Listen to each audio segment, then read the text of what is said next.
What if the strangest conspiracy theory of the modern era, the one everyone laughs at, is actually the oldest story in human history? Serpent gods who ruled humanity, shape-shifting beings who wore human faces, creatures that descended from the sky, interbred with humans, and placed themselves at the top of every power structure on Earth. The Sumerians called them the Anunnaki. The Hindus called them the Nagas. The Aztecs called them the Feathered Serpent, Quetzalcoatl. The Egyptians built temples to serpent deities that controlled the fate of the sun itself. The Zulu of southern Africa have an oral tradition thousands of years old describing beings called the Chitauri, shape-shifting reptilian entities that infiltrated human leadership and ruled through deception. And in 1998, a British author named David Icke published a book claiming that a race of shape-shifting reptilian humanoids controls the world's governments, banking systems, and media, and has done so for thousands of years. Everyone laughed. But here's the question that nobody asks. Why did every ancient civilization on every continent, separated by thousands of miles and thousands of years, tell the same story? Because either they were all making it up independently, or they were all describing something real. The oldest written records in human history come from Sumer, the civilization that emerged in Mesopotamia, modern-day Iraq, approximately 5,000 years ago. The Sumerians gave us writing, mathematics, the first legal codes, the first astronomical records, the first cities, and they left behind thousands of cuneiform tablets describing their gods, the Anunnaki. The word Anunnaki translates roughly as those who from heaven came, or those who came from the sky. The tablets describe them as divine beings who descended to Earth, created humans through genetic manipulation, mixing their own essence with that of existing primates, and established themselves as kings and rulers over the human population. Now here's the detail that gets glossed over in most mythology courses. The Anunnaki are frequently depicted in Sumerian art with elongated heads, large eyes, and in specific carvings from the Ubaid period, predating Sumer itself by thousands of years, distinctly reptilian features. The Ubaid figurines, some of the oldest human-made statues ever found, show standing beings with lizard-like heads, almond eyes, and elongated skulls nursing infants. They predate the Sumerian civilization. Nobody knows who made them or why. The mainstream explanation: ritual objects, symbolic representations. The alternative: they were depicting something real that the people of the ancient Middle East had actually encountered. 10,000 kilometers east of Sumer, in the Indian subcontinent, a completely separate civilization was developing its own religious and mythological framework. Central to Hindu and Buddhist cosmology are the Nagas, a race of semi-divine serpent beings described in ancient Sanskrit texts, including the Mahabharata, the Ramayana, and the Puranas. The Nagas are not simply snakes. They are described in three forms: fully human, fully serpentine, or hybrid. Human from the waist up, serpent below. They are intelligent.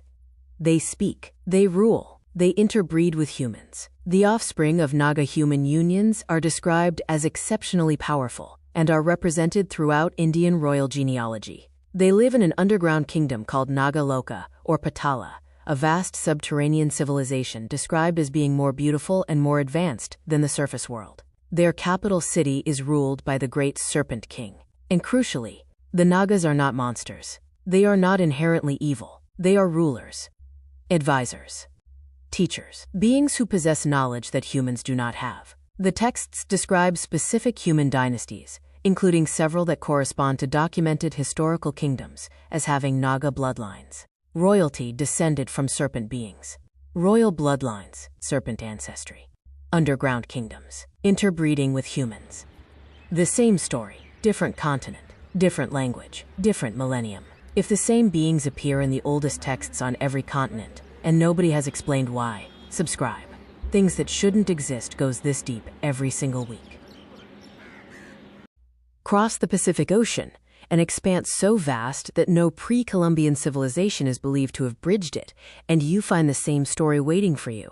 Quetzalcoatl, the Feathered Serpent, the central deity of both the Aztec and Maya civilizations, two of the most sophisticated cultures the Americas ever produced. Quetzalcoatl is described as a being who brought civilization to humanity. He gave the Mesoamerican peoples agriculture, astronomy, mathematics, and the calendar. He was associated with the planet Venus, the morning star, and with the wind that connects sky to earth. He is depicted as a serpent covered in the feathers of the Quetzal bird, a creature that bridges two worlds, sky and earth, divine and mortal. The feathers represent the capacity to fly, to move between realms. The Maya version, Kukulkan, is architecturally encoded into the pyramid at Chichen Itza. During the spring and autumn equinoxes, the angle of the sun creates a shadow that descends the pyramid's northern staircase as a serpent body, joining the stone serpent heads at the base. The entire structure functions as a monument to a serpent god built with astronomical precision. And in Egypt, the oldest continuous civilization in the ancient world, serpents are everywhere. Apophis, the great serpent of chaos, battles Ra, the sun god, every night in the underworld. Sobek, the crocodile-headed god, was worshipped as a deity of pharaonic power and fertility. The Uraeus, the cobra that sits on the pharaoh's crown, is not decoration. It is a symbol of divine authority, the right to rule granted by serpent power. The pharaoh wore the serpent on his head. The serpent was the source of his legitimacy. Every ancient civilization, the same symbolism, the same beings, the same connection to rulership, knowledge, and control. Of all the sources for the reptilian narrative, the one that gets dismissed most quickly and deserves the most attention comes from Africa. Credo Mutwa was a Zulu Sanusi, a high-level shaman and keeper of oral tradition, born in South Africa in 1921.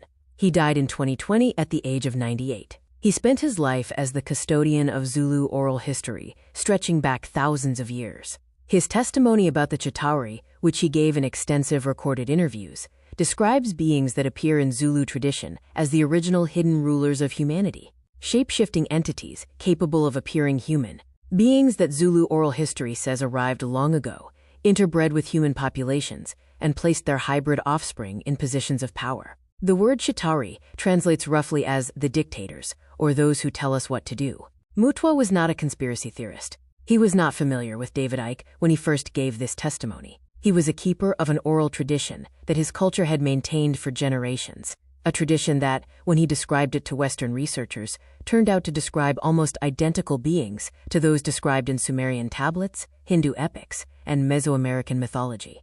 Isolated Africa, thousands of years. The same beings. When Mutwa was asked why these beings wanted to control humanity rather than simply rule openly, his answer was specific. They feed on human fear and suffering. The emotion itself is the resource. The chaos, the war, the terror.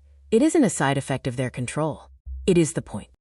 Now we step sideways into neuroscience, because this is where the story gets genuinely strange. In the 1960s, neuroscientist Paul MacLean proposed a model of the human brain called the triune brain theory. The idea: the human brain is layered, built in 3 evolutionary stages stacked on top of each other. The outermost layer, the neocortex, the seat of rational thought, language, planning, and abstract reasoning, uniquely developed in humans. The middle layer, the limbic system, the emotional brain, shared with all mammals. The innermost layer, the oldest, most primitive structure, the R-complex, the reptilian brain, shared with reptiles, governing instinct, territorial behavior, dominance hierarchies, and ritual. Carl Sagan popularized this idea in his book, The Dragons of Eden. He literally called our deepest instincts the dragon within. The triune brain model has since been largely revised. Modern neuroscience considers it an oversimplification. But the core observation remains. The deepest structures of the human brain are ancient. They predate mammals, and the behaviors they drive, hierarchy, dominance, submission, ritual repetition, are the same behaviors that make human populations controllable. Whether or not there are literal reptilian beings running the world, the reptilian part of every human brain is being exploited. Every time a population is kept in fear, every time ritual and spectacle substitute for substance, every time a hierarchy is accepted, without question, the dragon inside is real. The question is who's holding the lead. I'm gonna be late for Davos. Tell them I'm on my way, but the headwinds are fierce. We need to push harder, pilot, harder! In 1998, David Icke published The Biggest Secret, the central claim: a race of shape-shifting reptilian extraterrestrials, the Babylonian Brotherhood, has controlled human civilization for thousands of years by infiltrating royal bloodlines and placing hybrid human-reptilian figures in positions of political, financial, and religious power. The book was immediately ridiculed. Icke was dismissed as insane, anti-Semitic, or both. But the theory spread rapidly. A 2013 public policy polling survey found that 12 million Americans, 4% of the US population, believed that shape-shifting reptilians control the world's governments. That is not a fringe number. That is a constituency.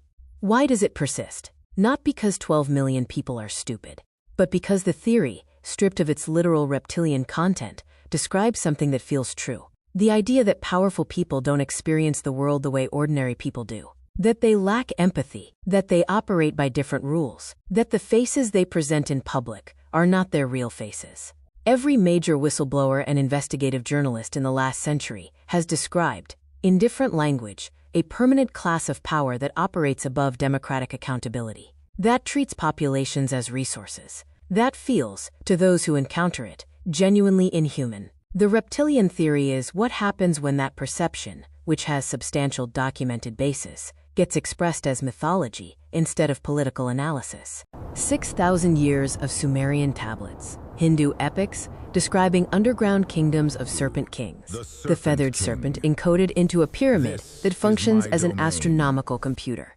Egyptian pharaohs wearing the cobra as the symbol of their divine authority. Zulu oral tradition preserved across thousands of years, describing shape-shifting rulers who feed on human fear. And in 1998, a British author synthesizes all of it into a modern conspiracy theory that 12 million Americans believe. The mainstream position: it's all mythology, archetype, and mass delusion. The alternative: every ancient civilization was trying to tell us something, and we've spent the last several thousand years being too sophisticated to listen. The oldest story in human history is a serpent in a garden offering knowledge, offering power, with conditions attached. Every culture on Earth has a version of that story. Make of that what you will. Drop a comment, literal or metaphor, because the answer changes everything about how you read the last 6,000 years of human history.